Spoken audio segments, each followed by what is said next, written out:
going on, my brother? I'm gonna miss that jingle. I'm gonna miss it so much. I'm gonna get you to send it to me so I can download it and play it as Ringtone? part of my soundtrack when Do I'm people still have ringtones? Is good. that a I thing don't people know, still do? but it's funkified, man. I love that. What's going on? What's going on, everybody. Welcome to MASL Monday. The Chrome Dome brothers, Alex, Not Phil, just dropping in here on a with casual conversation. just a How it should be, casual right? conversation. That's all this is, where we talk. Well, we're going to talk a little golf today as Yeah, well, yeah, yeah. because our buddy Phil, working for CBS, it must said, fantastic coverage, cutting a few highlights yesterday for Dan. Fantastic. That was, It was honest to God, good. one of the best. I mean, Rory taking us on a roller coaster there. For a little while, I didn't think he was going to. He set the record for, it was most double bogeys Most double bogeys in a in a, for a in a, in a Masters winner tournament. Yeah. with 4, right? Mm-hmm. Unreal ending, though. And he got so emotional too, didn't he, when he was talking about it? Because now he's got his career slam. So The Masters, like Augusta, has to be top 3 places in the US for a sporting event. I was thinking about this all week, it's on you my know, because bucket list. I'm not a racing guy, so Daytona Indy doesn't really do it for me. I want to go to Azteca in Mexico, see like USA Mexico. Oscar can take us to that. We'll Yes. go with Yes. Oscar. Right. You know, I've been to the Hockey Hall of Fame in Toronto, been to the what I was Air Canada Center at one point, you know. Yep. The Rogers Hockey Center Hall of now? Fame. Yep. It is the Scotia. Everything in Canada is Scotiabank. named after Yeah. one bank or another. It's anyway, Yeah. it's crazy. But but Masters would absolutely just be on my bucket list. I think he needs there's a huge waiting list, though, isn't there? It's a lottery every year Get too, right? It's a that's what it is, a lottery, lottery. Yeah. dress But code. You can't bring your phone. That's a big. Everyone made a big deal. You can't have your phone on the course. I was never one of those people to like fan judge, to be like, if they want to have your phone, have your phone. But I don't know. After watching Sunday, I might be coming around the other way. a lot of people would have gotten out of there and checked their phones after the Yeah. markets and what happened last week and been like, Yeah. "Ooh, what did I miss?"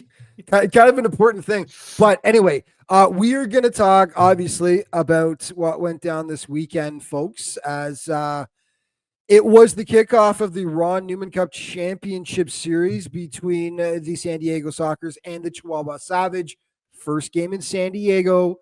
The next 2 games, if necessary, back in Chihuahua next weekend. And this is the kickoff, brought to you by Capelli, the official supplier of the Major Arena Soccer League, as Phil rolls the highlights. San Diego takes this one 7-5. Let's just get it out there, Phil. They did what they absolutely had to do in this contest. They had to win this game. We're going to get into that more in just a second.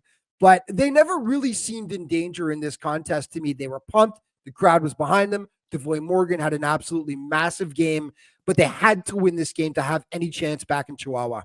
And this is what we always said, right? We tried to prep everyone for the narrative, right? About Chihuahua, about corner sport. And we were sort of dropping hints along the way, little Easter eggs, that it was all going to come down to game 2 in Corner Sport Arena, and that this game for the Sockers was an absolute must win. And they took care of business. Like you said before, too, they never really looked like they were in danger either, right? Devoy Morgan scores under a minute in the first quarter with absolute dime from Gabriel Costa, too. So that's sort Beautiful of goals, yeah. sent the intent. I thought Chihuahua's defensive structure, and Joey Tavernisi, who's been on our show, talked about it before, right? You can get lost in the offensive zone, and they struggled to track players, and that happened on a couple times on the goal. So, yeah, Chihuahua, San Diego takes care of business against the Savage. Devoy Morgan is on a heater against the Savage as well. 9 goals this season against Chihuahua. Hugo Puentes had 4 goals last night too. Also 8 goals against the Sockers this year, right? Did you check those? So just a question, Phil. Did you check the Devoy stat as to where most of those goals have been? If it's been in Chihuahua or in San Diego? Because that would be an interesting. I know he's got a bunch at home though, right? I remember that first game, he sort of signaled the intent. Last night too, same thing. Sockers kept their discipline too. A couple moments where it got a little hairy. I thought the referees called a very tight game as well, intentionally tight, right? Because these two teams don't really like each other, let's be honest. So shocking. Like we said, all right, I think it was a must win for San Diego. They pulled it off Here's my red flag for the Sockers. 2 massive injuries in the defensive back line. And obviously we don't know their status and we wish them the best of health. But Quintana, yep. looks like he Go pulled a ahead. hamstring. Pee Wee Ortega needed help off the field.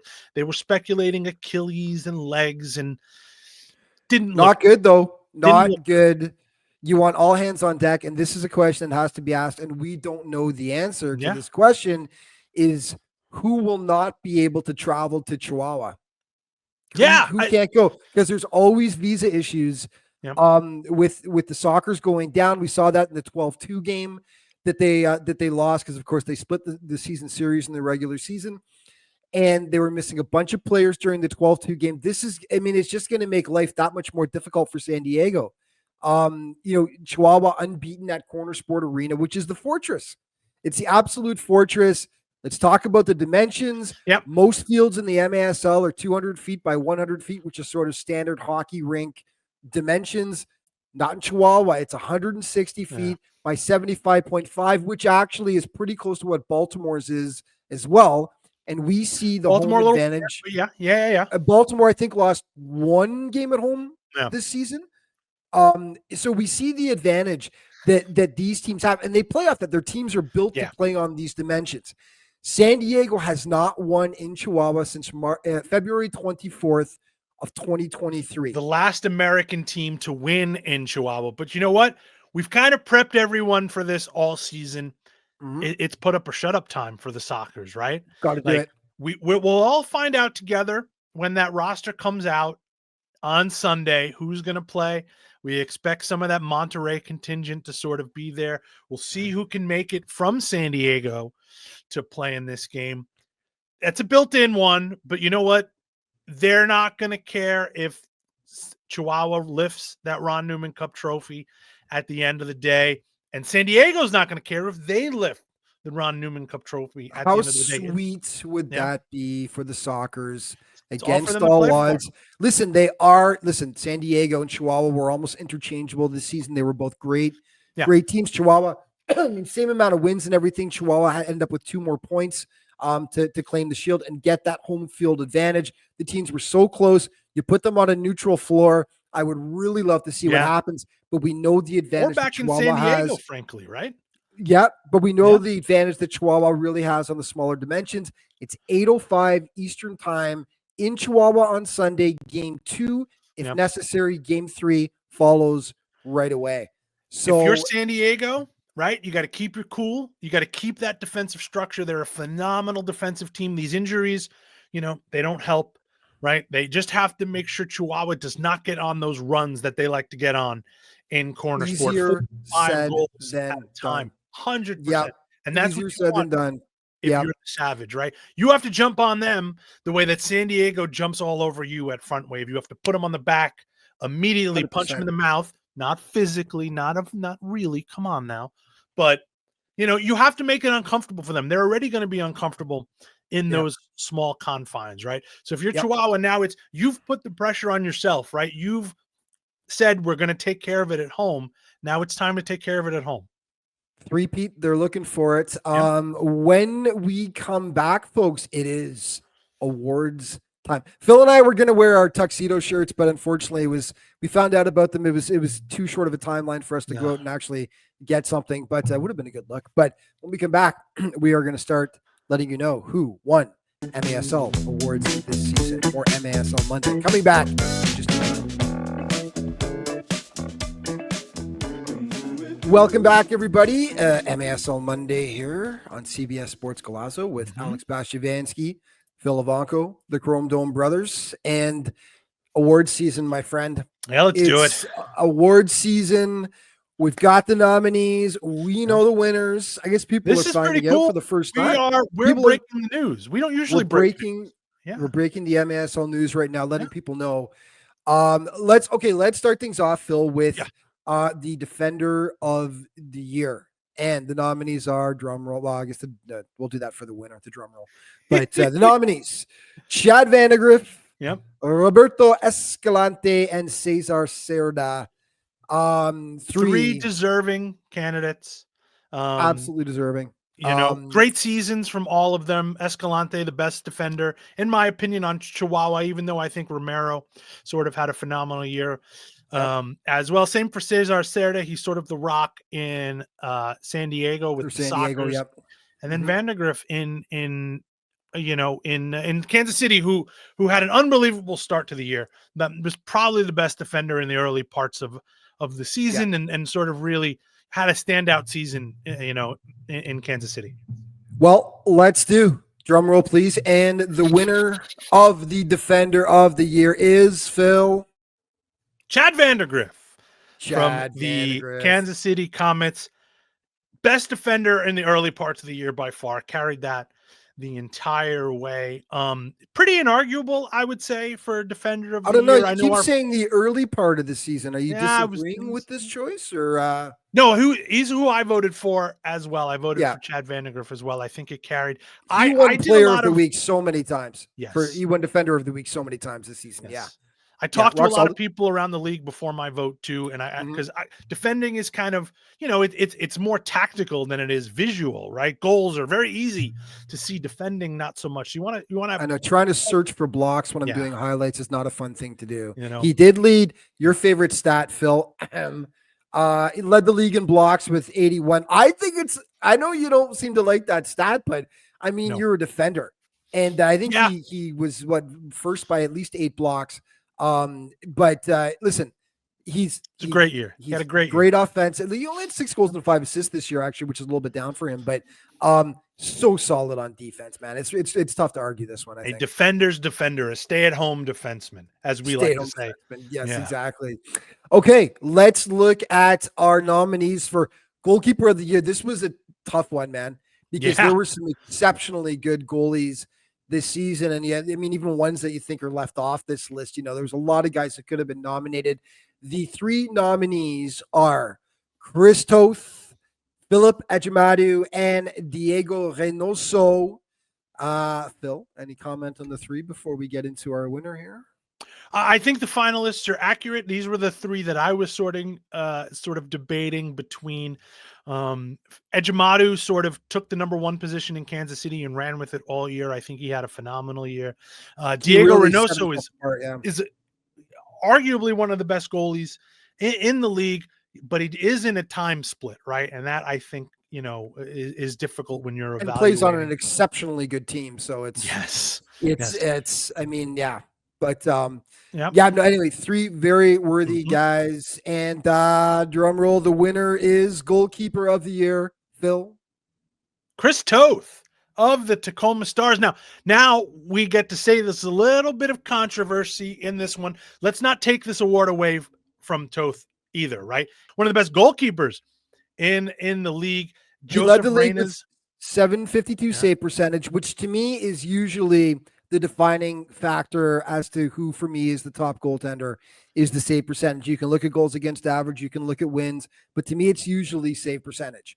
But the controversy, if you want to call it that for you, Phil, is they didn't make the playoffs. They didn't make the playoffs, which we've argued in the past. Many have argued. We've had that dilemma. Should Nick Pereira be MVP if Tacoma didn't make the playoffs? Should Ian Bennett be MVP if the Wave? Now, both times they made the playoffs, so it was okay. But we've had this debate before about award winners. If they don't make the playoffs, should they be winning awards? But I mean, listen, it's tough to argue with that save percentage, but I could also understand anyone who sort of wants to question that.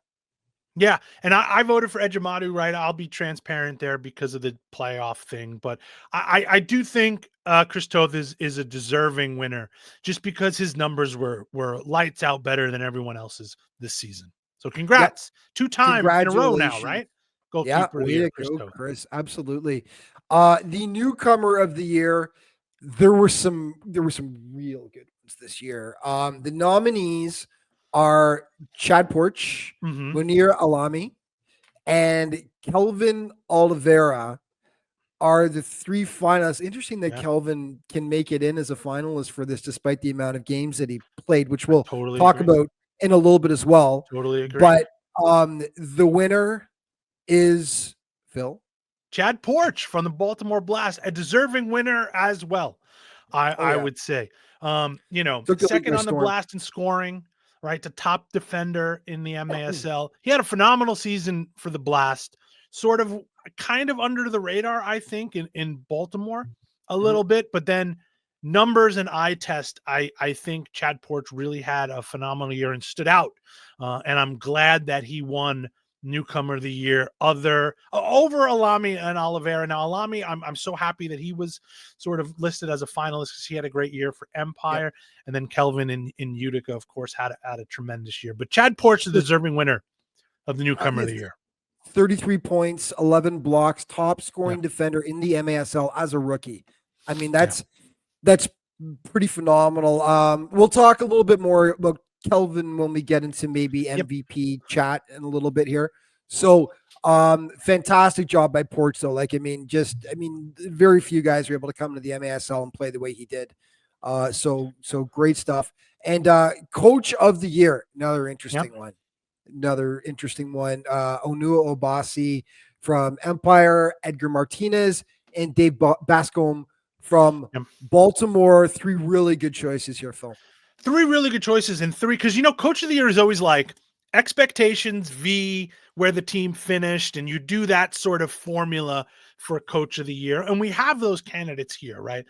Coach Obasi in Empire, Coach Bascom in Baltimore, both overseeing roster overhauls, 2 teams that didn't make the playoffs last year, and now sort of making the playoffs, really sort of establishing themselves as top tier teams in the league. And then Coach Martinez down in Chihuahua, different candidate for this, right?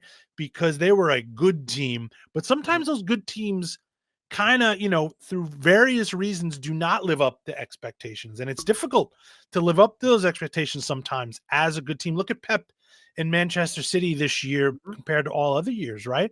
Yep. So I think it's equally as hard to expect to be a good team and to continue to be a good team as well. And Phil, the winner is? So Coach Obasi, more so than the style of play, just sort of the roster overhaul. That team won 3 games last year, missed the playoffs. And this year really sort of took over and established a dominant style of play, really caught fire towards the end of the year. That was a big gamble by Coach Obasi and we saw them get burned a few times. Yeah. We saw them get burned a few times.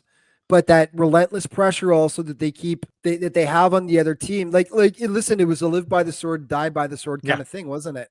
Yep. So, but anyway, outstanding job. Congratulations.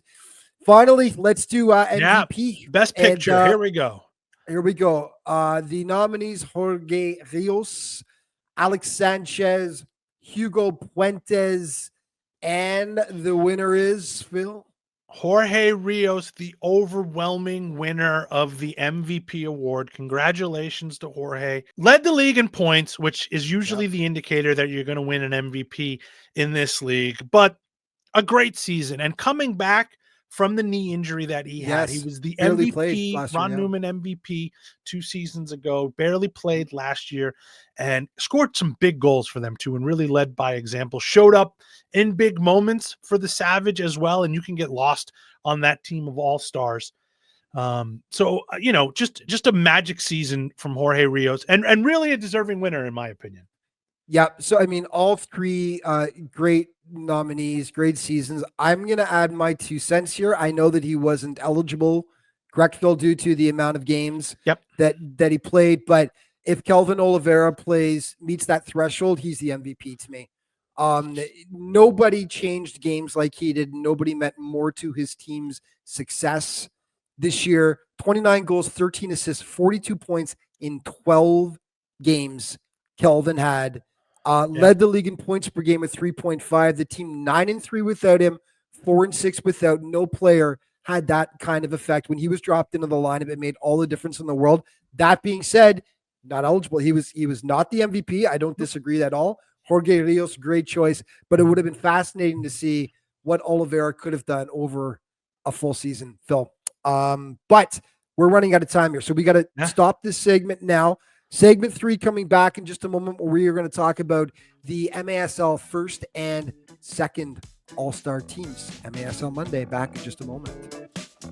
Welcome back to MASL Monday, everybody. It's Alex, it's Phil, And as we get into our last quick segment here, just a reminder, folks, next Monday is our final show of the season. We are going to wrap up everything that happened in Sunday's grand finale in Chihuahua. Will it go 2 games? Will it go 3 games? We're going to talk all about it. Yep. And joining us will be Texas Outlaws head coach, friend of the show, great guy, Eddie Puskarich, to break down what went down in the final. So make sure you tune into that. It's going to be awesome. As we finish things off here for today, let's talk about the award winners, the first and second All-Star teams. Phil, take us through, first of all, the first team and who's on there. Yeah, so you can see it up on the screen right now. I'm going to buzz through it real quick here. Forwards and midfielders, we got Rio Sanchez. Justin Stinson is a first-teamer, which I thought was an MVP candidate, so love to see him here. Rayon Marquez, same thing, was an MVP candidate most of the year. And then rounding off the forwards and midfielders, Puentes and Oliveira. We talked about them in the last segment. Hugo Puentes, one of my favorite forwards to watch in this league as well. Defenders, Chad Vandergriff, Roberto Escalante, 2 absolute great picks. Berto Palmer, Cesar Cerda, first team defenders as well. Can't really argue with any of those, Alex. And then the goalkeepers, Chris Toth and Philip Ejumadu. Congrats to everyone. I think all of these players absolutely deserve to be there. You know, I mean, this is the cream of the crop in our league for sure. Stinson, 43 points, leading Empire. Like, he's one of the guys that really stood out to me this season as taking MVP a quantum candidate. Leap, taking a huge leap forward, right? Like, we knew what Fabian was going to do, but I mean, Stinson really stepped up this season. But yeah, it's a great list of guys, Phil. Do you remember when I asked Philly who was leading Empire and his brain broke for like half a second, if it was Stinson or? That's right. Yeah. Yeah, no, it's but no, just a really deserving list of guys there. Great job. And the second team, take us through, Phil, who's on this list. Sure, yeah. Forwards and midfielders. We start off with our pass master, Lucas Almeida of St. Louis. Charlie Gonzalez of San Diego, who I love seeing on here because he led San Diego in points this season. Frank Tayu probably could have been an MVP candidate if he wasn't and flipping. Anyone who thought Frank was done was proven wrong this season, man. He just keeps on going. Yep. Will SK is on this list, who I thought had a phenomenal season. Marco Fabian and Nick Pereira, 2 of sort of your blue bloods in the MASL. Defense, we've got Jaime Romero, who I thought was a Defender of the Year candidate, so I'm glad he's there. We've got Pino from Kansas City, so he moved over, didn't really, lose a step in KC. Chad Porch, I'm glad to see here as well. Probably could argue was a first-teamer as well, winning Newcomer of the Year, maybe even Defender of the Year if you're like the Brian Leaches of the world, like I do. And then Nestor Hernandez shows up from Dallas, who is, had a great MASL career and like to see the sidekicks represented in here as well. Second team goalkeepers, Diego Reynoso and Boris Pardo. Those 2 forever linked, right? Yes. Yep. No, 100%. SK, awesome season. St. Louis does not make the playoffs without his contributions. 31 points. Dudica Carvalho, it's got to be said, leading St. Louis in scoring with 34 points, pardon me. But and Lucas Almeida tied with SK with 31. But SK he elevated his team so much. He was sort of the straw that stirred the drink in many of their contests this season. Some highlight reel goals, but great list of guys. And sacrificed some points playing in the back earlier in the year too. 100%. And anyway, great list of guys there. And Nick Pereira, who's surprised, right? I mean, Nick just continues to get it done season after season. But Phil, we're out of time, man. This is it. Went quick. This is it. But everybody, thank you for watching. Remember to tune in to the final in Chihuahua this weekend. Of course, game 2 starting 8:05 Eastern time on CBS Sports Golazo, and if necessary, game 3 following right after that. It is going to be outstanding. Phil and I are going to be watching, texting each other back and forth. All the excitement from an entire not continent away, but opposite ends of 2 great nations. So it's going to be a ton of fun. But Phil, thanks as usual. Always my friend. A pleasure, brother. And we'll do it again next Monday for our final show of the year. Thanks for watching, folks. See you then.